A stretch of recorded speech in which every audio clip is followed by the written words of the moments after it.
कि राजस्थान में political party के नेताओं ने लड़ना छोड़ दिया। वो बार बार ये कहते हैं कि लड़ने से मिलता क्या है, हनुमान जी लड़े थे ना, क्या बात क्यों कर हार गई, ये कहते हैं। तो क्यों लड़े, किसके लिए लड़े, तो 25 साल में लड़े, क्या मिल गया, एक एमपी बने, वो भी एलआईसी बने। इतने लोगों को जोश करंट खत्म हो जाता किसी।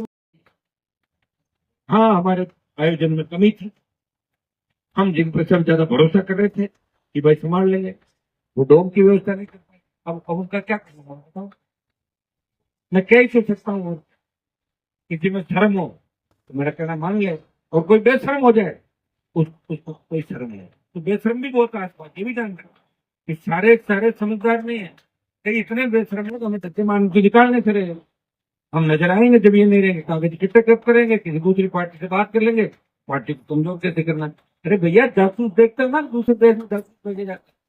तो यहाँ भी तो कई जासूस बैठे हैं कांग्रेस बीजेपी से आए हुए, जिनका मकसद एक ही है कि हनुमान जी जिद करके राजस्थान में बदलाव चाहते हैं। हम हनुमान जी को रोकेंगे, चाहे हमारा कितना ही अपमान करे, कुछ भी करे, छोड़ेंगे नहीं साथ। तो फिर नादों के तैयार होकर देंगे, आप कोई उनके चक्कर में चढ़ जाओगे। मैं रोज भाषण देता हूँ ना कि दूसरा करो ही मत कुछ। आप ही मत सोचो कि हनुमान जी के साथ बैठा है या हनुमान जी के वो है, उनके परिवार में ये वो फला ढिमका, तुम्हें क्या कहते हैं लोगों। तुम्हें एक ही चीज का ध्यान रखना कि अपनी लड़ाई है राजस्थान में बदलाव की। उतना ही समंदर को मेरे साथ, मेरा पीए कौन है, गनमैन कौन है, तुम्हें क्या करना उनके नंबर पे। क्या पीए तुम्हारा नेता है, मेरा गनमैन तुम्हारे काम आएगा और चला जाएगा कल दूसरी जगह। उनके नंबर ले लेके उनसे अलग अलग छांट गांठ क्यों करते हो। और होना कुछ भी नहीं है, कुछ भी नहीं होना। फिर मेरे यहाँ से जाना है, क्योंकि जिन जिन लोगों ने ऐसी बात करी उनके दरवाजे बंद हो गए, दूसरी जगह पड़ गए। हाँ, एक तो एमएलए एमपी बन गए, दोबारा नहीं बनने दूंगा, ध्यान रखना। दोबारा बनने में नहीं दूंगा, और सांस ऊंची नीची करा दूंगा। जिंदगी में खड़ा हूं जब तक मेरी तबीयत सही है। 28 के बाद कहाँ जाएंगे, 28 पकड़ लूंगा, कहाँ भागेंगे। राजस्थान में भागने को जगह नहीं मिलेगी उन लोग जो मेरी पीठ में छुरा पहुंच के भागे। उनको लंबा नहीं चलने दूंगा। अगला चुनाव भूल जाओ कि अगला चुनाव किसी पार्टी जीत जाए, वो तो ताकत है मेरे पास। लेकिन कैसे भागते रहेंगे, ढूंढता रहूंगा तो अपन राज्य में कैसे आएंगे। बहुत से लोग हमारे पास अभी भी दिखेंगे, उनकी नीयत बिल्कुल नहीं है आरएलपी सत्ता की। उनकी नीयत है कि टिकट मिलने की थोड़ा सा बहाना बने, छोड़ के भागे।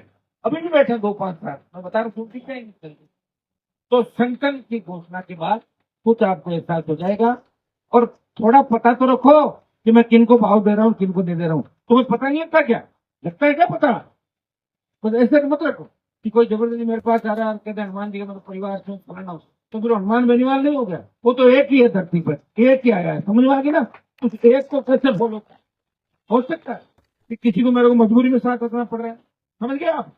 मेरी मजबूरी भाई, तुम कह दोगे साथ, तो किसी की साथ नहीं देखते। पार्टी पार्टी नहीं, घर नहीं चलता लोगों से। घर में भी आजकल 10 झगड़े होते हैं। इसलिए आप इस बात को दिमाग से निकाल लो कि मेरे अगर सारा किसी का है तो आम जनता का, राजस्थान के जवान किसान का है। बाकी जितनी चिंता मैं राजस्थान की आपकी करता हूँ, उससे 10% चिंता भी मेरे नजदीक से नजदीक का आदमी आपकी नहीं करता। कितनी 10%, उसको कोई मतलब नहीं। वो तो आंख दिखाने की कोशिश करते हैं, लेकिन मैं देखता नहीं। और उनको पता है कि क्या होना। और सही बात, कि राजस्थान को इसीलिए लोग कमजोर कहते हैं।